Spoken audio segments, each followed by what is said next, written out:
तो dear students, अब हमने चैप्टर नंबर 10 के शॉर्ट क्वेश्चन किए थे, क्योंकि पेपर में इस एक्सरसाइज में से पूरा एक क्वेश्चन आता है, एक ही पार्ट आता है और पूरा क्वेश्चन आता है 8 नंबर का। इसलिए चैप्टर 10 की बहुत इंपॉर्टेंस है ये बहुत आसान। जिस तरह से चैप्टर 7 है ना, और बिल्कुल उसी तरह ये चैप्टर 10 है। इंटीग्रेशन करनी है और कुछ नहीं करनी, सिंपल आम मेथड से। सिर्फ और सिर्फ जिस बात का ख्याल रखना है वो ये है कि डी एक्स और डी वाई आपने ऊपर रखने हैं, और डी एक्स के साथ एक्स वाली टर्म लिखनी है और डी वाई के साथ आपने वाई वाली टर्म रखनी है। इस बात का आप लोगों ने ख्याल रखना है कि डी वाई के साथ एक्स वाली टर्म ना हो और डी एक्स के साथ डी वाई वाली टर्म ना हो, डी एक्स के साथ एक्स वाली टर्म हो और डी वाई के साथ वाई वाली टर्म हो। ठीक है बात, इस बात का आपने ख्याल रखना है। ठीक है, अब हम क्वेश्चन सॉल्व करते हैं। X D Y plus 3y, ठीक है, ये एक्स है ये डी एक्स है। अगर इसको इधर लाएंगे तो इधर आकर डी एक्स डिवाइड करेगा, अगर इसको उधर ले जाएंगे तो ये डी वाई इधर आकर डिवाइड करेगा। हमने डिवाइड नहीं करना है, डी एक्स को ऊपर रखना है और डी वाई को ऊपर रखना है, इसलिए ये जो एक्स है ये इसके नीचे चले जाएगा और ये 3y है इसके, यानी हम इस तरह से लिखेंगे d y over 3y, d y over 3y is equal to d x over x. इस तरह से अब हम इसको इस तरह से लिख सकते हैं 1 ओवर y। ये जो 3 है ये कांस्टेंट है, इसको 1 ओवर 3 को हमने बाहर निकाल दिया इस तरह से। ठीक है, ये 1 ओवर 3 कांस्टेंट है, बाहर आ गया, ये डी वाई बन गया 1 ओवर डी वाई और ये डी वाई इक्वल टू, बिल्कुल इसी तरह हमने 1 और x लिख दिया और डी एक्स लिख दिया। अब हम जानते हैं हमारा y का derivative with respect to y 1 होता है, यानी ऊपर डेरिवेटिव है नीचे फंक्शन है तो नेचुरल लॉग आ जाएगा। ये भी ऊपर डेरिवेटिव है नीचे फंक्शन है, with respect to d x, x का डेरिवेटिव 1 होता है तो यहाँ पर नेचुरल लॉग y x आ जाएगा। हम लिखेंगे 1 over 3 natural log y is equal to natural log x, ठीक है, प्लस c। अब हम जानते हैं ये जो पावर होती है 1 ओवर 3 जो है ना, इधर मल्टीप्लाई हो रहा है उधर आकर, इधर डिवाइड हो रहा है उधर आकर मल्टीप्लाई हो सकता है। Natural log y is equal to 3 into natural log x, ठीक है, प्लस c। इस तरह से ये हम बाद में लिख देते ताकि हम समझ सही तरह से, इस तरह से इसके बाद प्लस c का लें, ऐसे करें।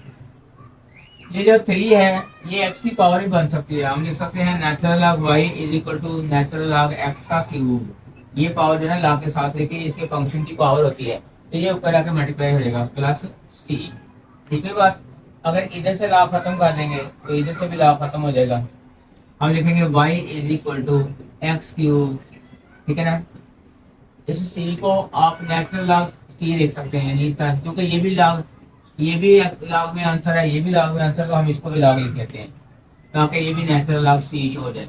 अब 2 लॉग मल्टीप्लाई हो रहे तो हमको पता है सिंगल लॉग में ये डिवाइड हो जाते हैं, हम इस तरह से लिख लेते हैं नेचुरल लॉग और इधर भी नेचुरल लॉग। अब दोनों तरफ से नेचुरल लॉग खत्म कर दें तो ये आ जाएगा एक्स क्यूब इंटू c। ये हमारा आंसर आ जाएगा क्वेश्चन नंबर 1 के लिए।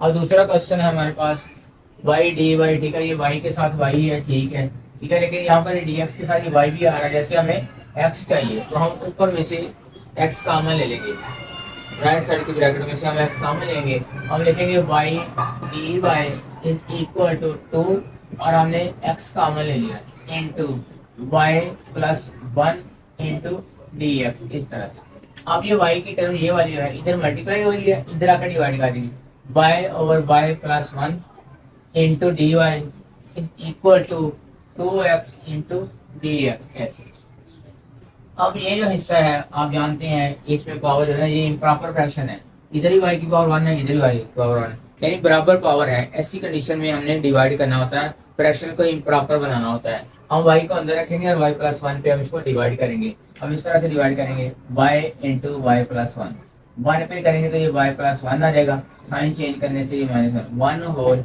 माइनस 1 ओवर y प्लस 1, ये इसका आंसर आएगा। इसको डिवाइड करने से y minus 1 over y plus 1 into d y is equal to 2x into d x. ऐसे अब ये लगा हो जाएगा, ये लगा हो जाएगा, हम लिखेंगे इंटीग्रेशन बोथ साइड।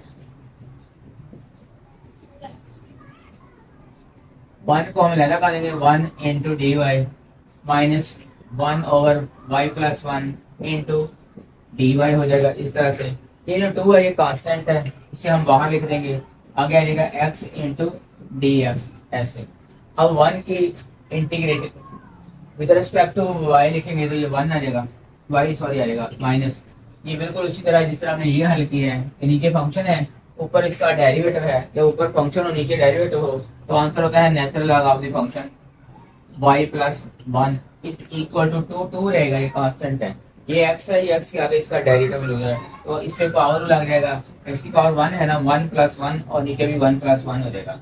ठीक है, अब ये वाला हिस्सा जो है ये log वाला क्वेश्चन उधर भी जा सकता है, ये उधर जाकर प्लस हो जाएगा।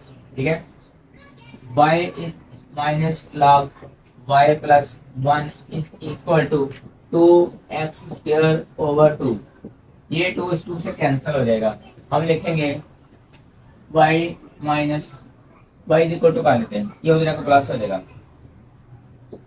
log y प्लस 1, ठीक है ना, ये साथ आएगा plus x square plus constant of integration, तो ये आएगा इस तरह से y is equal to natural log y minus, उसने ऐसे वैसे आंसर दे रखा है, हम भी ऐसे लिख देते हैं, वरना आप अगर इसको इधर ले लेंगे तो कोई हद नहीं, आंसर का भी आपका सही होगा, गलती नहीं होगी। ठीक है, जैसे अगर बुक वाली की तरह लिखना है तो उसने इसको इसी से कोई आंसर दे रखा है, y minus natural log y plus 1 is equal to x square plus c इसने लिखा है। फिर अगर किताब से मैच करना फिर उसी तरह लिख लें, log minus natural log y plus 1 is equal to x square plus c, ये इसकी आंसर आ गया। ठीक है बच्चों।